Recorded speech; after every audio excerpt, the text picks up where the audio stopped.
Singing is something that anybody can learn to do, and for the 6th, 7th, and 8th graders to work with the high school kids and see them do it well, it's skills they can learn, take into their whole lives. And it's great to have rivalries at different schools, but when they come together to make music, and over 100 tenors and basses singing together is really an amazing thing to hear.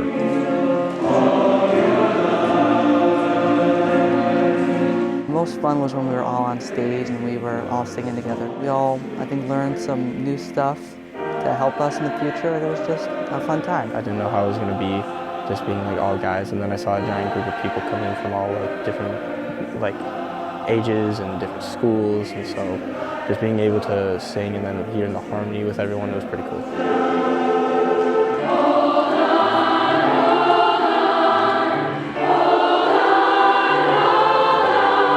This is the first time in Walled Lake School's history that we've had a soprano-alto workshop clinic for just sopranos and altos.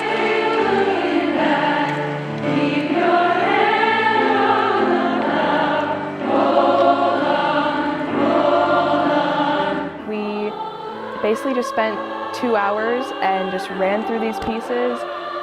First time we had ever seen them, and we just created a collective sound in those just 2 hours, and it sounded amazing by the end. As a senior, I think it's such a surreal experience to be able to see middle schoolers who were just like me a few years ago, who shared that same type of passion with music, but weren't able to have the same type of opportunity. So I think it's just so beautiful to see how this passion can continue throughout and what it feels like to be a part of a collective choir.